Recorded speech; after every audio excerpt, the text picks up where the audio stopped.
What's up everyone, welcome back to another episode of the 383 VY1 tonner build. So last episode you saw us get most of the rotating assembly back together. Today we're going to be working on getting the rest of the bottom end together to the point where we can get the covers and sump on it, because we want to paint the bottom end black, much like my LS for my drift car. Matt, the owner, he really wants to sort of spice up the engine bay a bit, make it look sort of pretty nice, you know, like a really tidy street car sort of thing. Not so much a show car, but he wants to tidy it up. The Commodores from factory have a lot of ugly stuff under the engine bay. They're not the best looking sort of engine bay. So we're going to go through a fair bit of effort to try and tighten this up and make it look good. So we've got our CNC heads, which are nice and tidy and look really good raw alloy.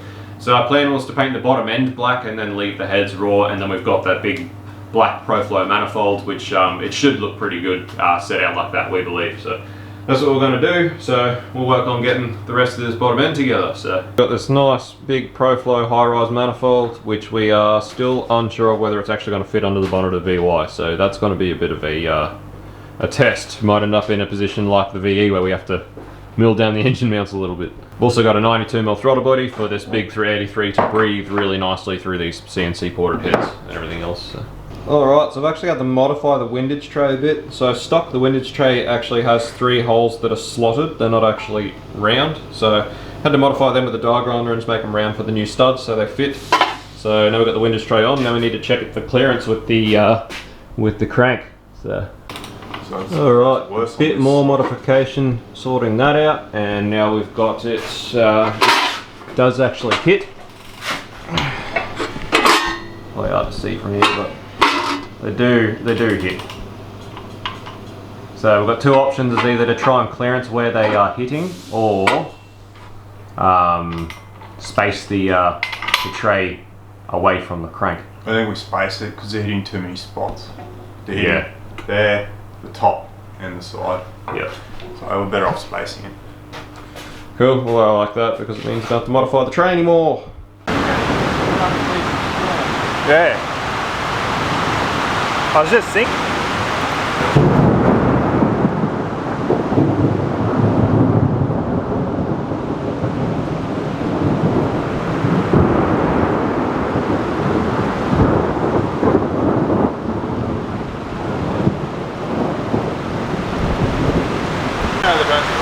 So we've had to pause, we're getting pumped by a storm, we've got no power, so that's pretty much it until we get power back really. We've had to run around and chase their tails a bit, but it's looking alright. Alright, so we've got the oil pump all installed and shimmed up, everything's sweet there.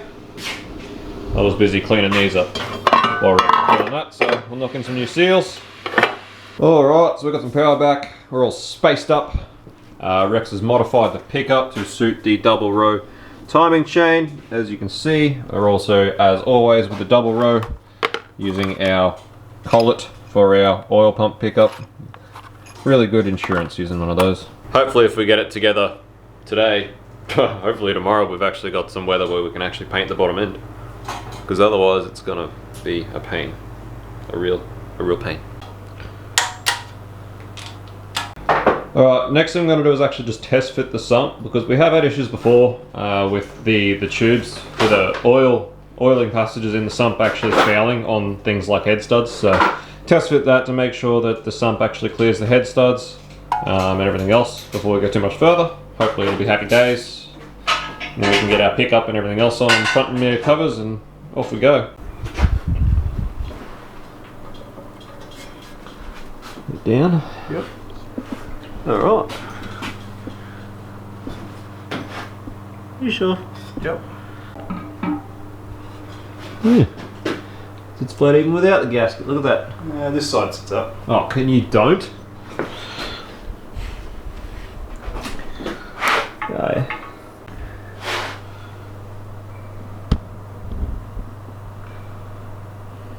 So we reckon that's where it's touching. I reckon that's where it's touching. When you do that, it's definitely hitting that main. Alright, we've got to give this sump some attitude adjustment, make it fit properly. But this is why you test fit things all the time. Always test fitting before you go for final installs of things. Plenty for the gasket to crush on. Much better. See? Much better. get the hammer out and everyone starts doing what they're told. Scare them into doing what we want.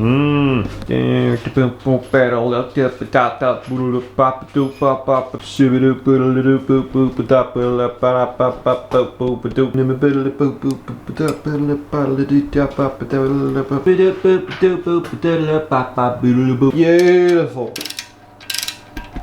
Just beautiful. Given that we've spaced the windage tray up just a smidge, we just double check the measurement for the pickup depth, which we have about 6 mil clearance from the pickup to the sump, so that's all good. Alright, sump's on, covers are on, we are good to go. So the plan is to mask this up as it is. We'll probably take the balancer back off. Nope, leave it on. Painted. Alright, so we've got to paint this pretty much as it sits without the water pump on it. So our plan is to do full black bottom end, so like just this sort of black bottom end like this, and then we're going to do black rocker covers. They're going to be black, like I said, heads are going to stay raw, and we're going to do the valley cover and the water pump. We're going to try and paint like a silver, like a nice. We'll actually paint them silver, so yeah, they're all nice and white. Try and make them like close to like a nice raw, like but really clean. But the thing is, we can't clean that up, so we'll paint them sort of similar colour, nice and silver. Because that valley plate's going to be very visible and yeah, exposed. Underneath that manifold. So we figured nice silver underneath there with a silver water pump with a black water pump pulley. Bong. With the black intake plus the black rocker covers and the black block. Should all look pretty nice, we reckon, in the bay of the Cosmo Purple VY 1-tonner. So anyway, that's going to be it for today. I'm going to head home.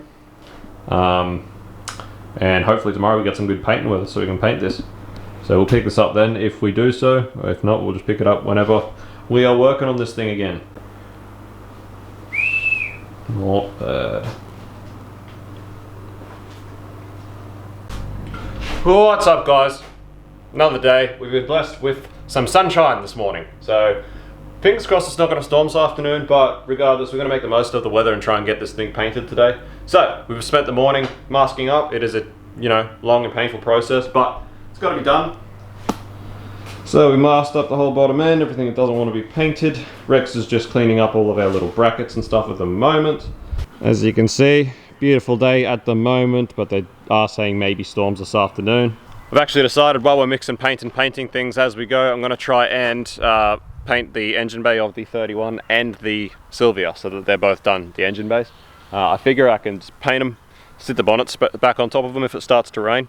Should be right. We are spraying equipment enamel, so this stuff should really stick to freaking anything. That's the beauty of using equipment enamel. And enamel is this sort of minimum prep. That's why we decided to do the drift cars in equipment enamel. So yeah, I decided while we're going, we'll try and paint the engine bays because that's the next step for both of those cars. But yeah, you'll see that in content of those cars. Another development is we went to order this stuff from Crow this morning, and we actually found that the part number for the springs that we were looking at on the cost list that we have was an old part number. Those springs, well, that part number for those springs are actually, they're the same seat pressure as the ones we got. They're just a little bit of a heavier spring. Considering we're only going 620 lift, it's not massive. We've decided to just stick with the springs we've got. So we've ordered our shims to make sure that they're at the correct installed heights. We're actually going to go 5 thou under installed height, so we'll get a little bit extra seat pressure, but for the extra cost, it wasn't worth going for just a little bit of a heavier spring. The cam is very cranky, but it's not cranky enough to warrant that. So we've ordered our push rods and everything else we needed, so they're on the way. So should hopefully be able to get this top end together in not too long. Get out of here, birds. Anyway. Alright, paint setup. Righto guys, so as you can see there is so much prep work involved in painting an engine like this. It's a real pain. So if you're watching this, Matt, look at all the effort. But it does make so much difference when it's done. So it certainly is worth it. It sucks. It's a lot of effort to go through to mask everything up and paint it properly. But when it's finished, the finished product is so much nicer when it looks like everything's new. It's always such a shame when you've just built a fresh engine and then you got to go put all the old ancillaries back on and it all looks poopy. So anyway, it is worth doing. It's just a lot of work.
Alright, she's come up a treat.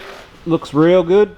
So that's bottom end and all our ancillaries and bolt-on stuff. So as we explained before, so pretty excited to get this thing dummied up. I reckon it's going to look sick. So we're just waiting on our pulleys on the water pump and idler to dry properly so that we can mask them up, and then we're going to spray this stuff silver along with the steam line that goes along the valley plate as well, which connects all the heads, the steam ports, and as well as all of the bolts and the bolt heads and stuff that go on the valley cover as well. So trying to dress it up as best we can, as nice we can. We reckon it's going to look good, this color scheme with that black manifold. We reckon it's going to look great.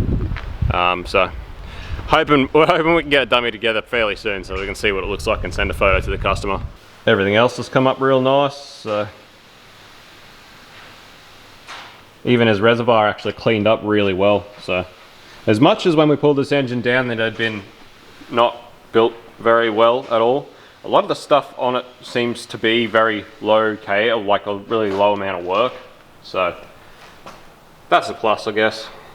But no, I reckon it'll all look really good when it's all bolted together with all this black and everything, and it'll be really nice.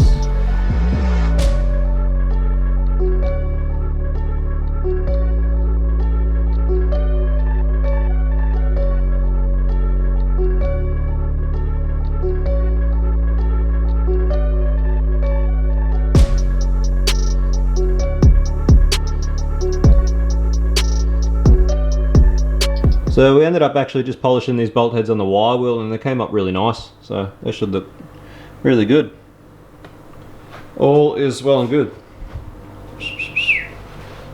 So you can see it's the same paint that I painted mine with. So it'd be cool to see these things next to each other when this is done, because this will have the raw heads and silver and stuff. I reckon it'll look really cool.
Righto guys, so now that everything's sort of painted and, you know, ready almost, we're still going to put the heads together and stuff obviously, but we are just going to sit everything on the motor and just dummy it up so we can get a sort of big glimpse of what it's going to actually look like with all the colour schemes. So we chuck the head dowels on, so yeah, we're just going to just run through and dummy everything up, see how it looks.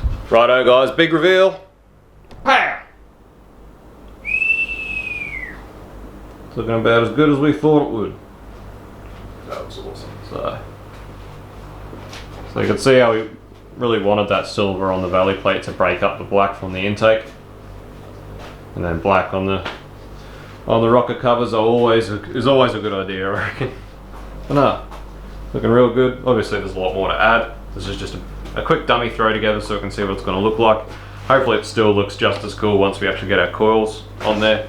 I even have to paint them. They're gonna look, yeah, there's LS coils. Unless you get rid of them, they always look crap. There's not much we can do about that, but anyway. That looks good. Silver and black with the raw heads.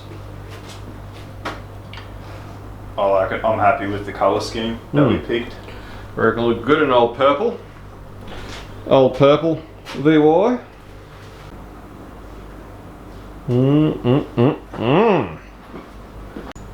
So you can see the angle of that throttle body. We're really hoping that clears the bonnet once it's in the car, but you have to wait until it's in there to see, which is a bit of a pain. But anyway, you get that. It is what it is.